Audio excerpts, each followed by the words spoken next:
So I popped out for a little walk, so I thought I'd do a little update video as to where I am now. So I think, what are we? It's 5.5 weeks in now, 6 weeks on this Thursday that I've done this all-in journey. I have to say, while it gets slightly easier each week, it is still so hard. So I drove back to Manchester on Saturday last week and I had a full-on day of extreme hunger.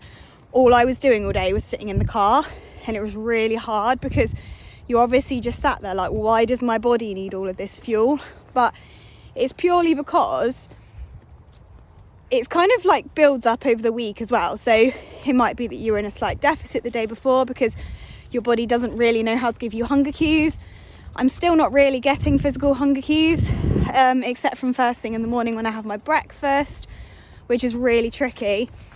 And then you've also got coupled in that because I don't get any physical hunger cues, some days I feel like on top of the world, and then it just literally comes crashing down around me. I heard a really interesting way of explaining extreme hunger as reactive hunger. And I guess it kind of makes sense basically because it's hunger that is reactive to all the restriction that you've done in the past. So when I say extreme hunger, to put this into some context, I have just had my lunch, and then straight after lunch I've had probably another 1,500 calories.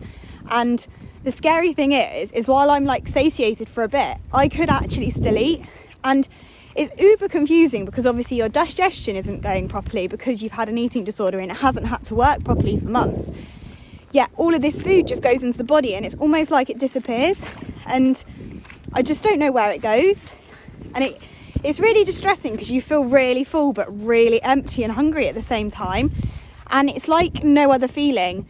And every single time that you take on that amount of food which your body is asking for, it feels like a binge, and then you feel even worse about yourself because you feel like you're binging, and it's really, really hard. For me, I found the trick is to not just sit with loads of food on my plate, but to like get it in portions, because then it feels like I'm actually listening to my body rather than just going full hell for leather. And yeah, so I found that it sort of helps, but eventually after you've eaten a lot and you've got really worried about it, you kind of trigger this like fuck it approach, and you just literally have to crack on and eat until you're full. And yes, it makes you feel really grim, like really, really grim, but the one thing I've realised is the more you resist it, the longer it will last. I've watched so many YouTube videos and listened to so many podcasts that have said that eventually it normalises and you just have to keep pushing through. And the more you resist it, the longer you're dragging out the process. And I can be completely honest here, I don't want to be dragging out this process any longer than I need to be. On a more positive note, I've had some real recovery wins this week. Now, the first one being protein bars. So obviously my favourite ones are the PhD ones, and for ages I would not have any of the others because they were always more than 200 calories. Like the grenade ones were like 217 and I wouldn't have them because they had 17 more calories in them. Whereas now I don't really stress about that anymore. So that is a massive, massive win for me. I think another massive win is, even though I've just eaten that much food, I have no plans to restrict later at all, which is a massive, massive win for me. Being able to just give into it like that is something that I could not have done in week 2 when I was literally crying over eating a bag of crisps that was over 100 calories. So that is another massive, massive win. I think the other one obviously is the weight started going on now. So while it makes it harder because I'm like, why is my body still demanding this much food when it's evidently getting enough to gain weight? I've got to remember that it's still repairing a lot of internal damage. So I'm just trying not to give the thoughts too much time. It's almost like you have to use this like opposite actions kind of thing, where when your brain's like, you shouldn't do that, you just do it anyway, because you just know it's your eating disorder talking and not your rational brain. And it's really, really important to actually learn how to differentiate between those two. The other big win is obviously incorporating some of the massive fear foods. So I've combated the cheese and the salmon and the bacon frazzles, which were my favourite, and the lemon curd, which is also my favourite. And obviously I've had so many of my fear foods over December And even when I started, like on my first day, I had a pizza followed by a brownie and ice cream. And what I found is that so many people have said it is so much easier to get all of these sort of foods in to do the neural rewiring while you're trying to gain weight. So I'm really trying to get all those in now. And while some days I'm like, I just don't really fancy it, I'm kind of like, it's easier to do it now, just get it in, because 9 times out of 10 when I'm actually eating it, I'm like, this tastes bloody good. So yeah, that's another great thing. And I think I'm going to go for the pie tonight, because you know what, it's one of those days, isn't it? So I might as well just fully load the stocks up, ready to hit it tomorrow. I think one of my other absolutely like massive recovery wins since all of this has started though is how I've taken on board doing so much less exercise. Obviously all year I've been kind of like exercising when I shouldn't have been. Like, it's actually quite scary looking back over some of my blogs about how I actually felt like dizzy out running and going out for half an hour because I knew I didn't have any more energy than doing half an hour, and feeling dizzy and faint, and me actually thinking that's okay is actually quite scary. So I think that's been a massive win for me, is actually being able to completely cut back. And in turn, I've actually found so much enjoyment has come back with when I do get to do it.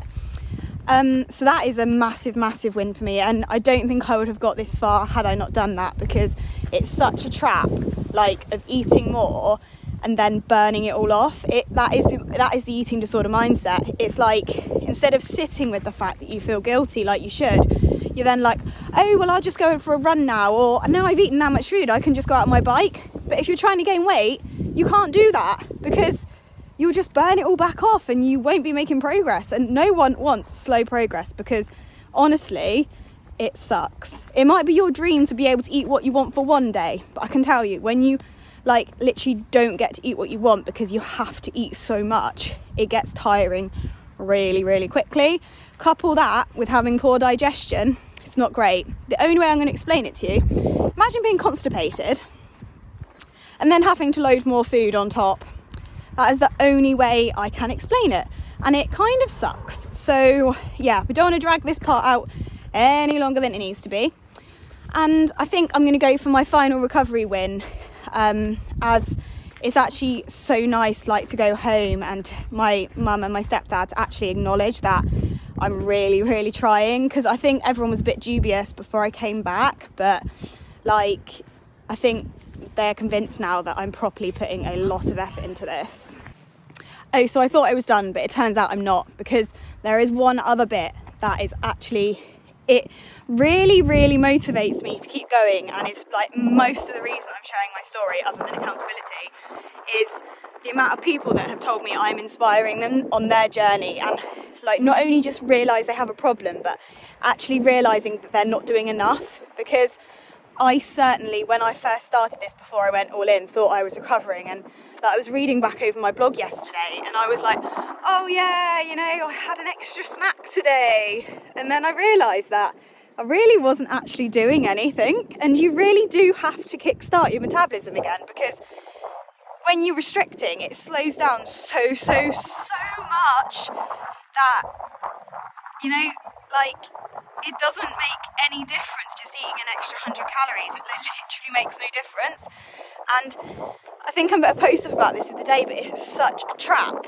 And like, I hope that I can probably write my story up into a book, because I think actually being able to read someone's experience as they go past and go through this is such a horrible thing.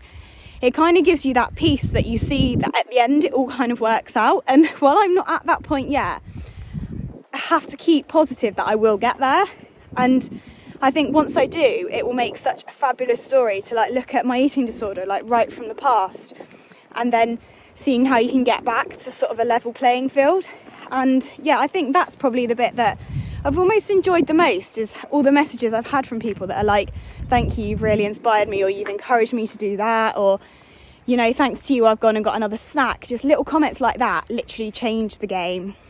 Anyway, as always, thank you for watching. If you have enjoyed this, please do subscribe to my channel, and I'd really love to do a Q&A, but I didn't get enough questions, so maybe I'll make some of my own questions up, because I actually think it would be really interesting to sort of like share a bit more of my journey, as there is a lot to share. And yeah, if you have got any questions, leave them below, and please drop this video a like and also share it if you have found it useful or interesting. I will see you later.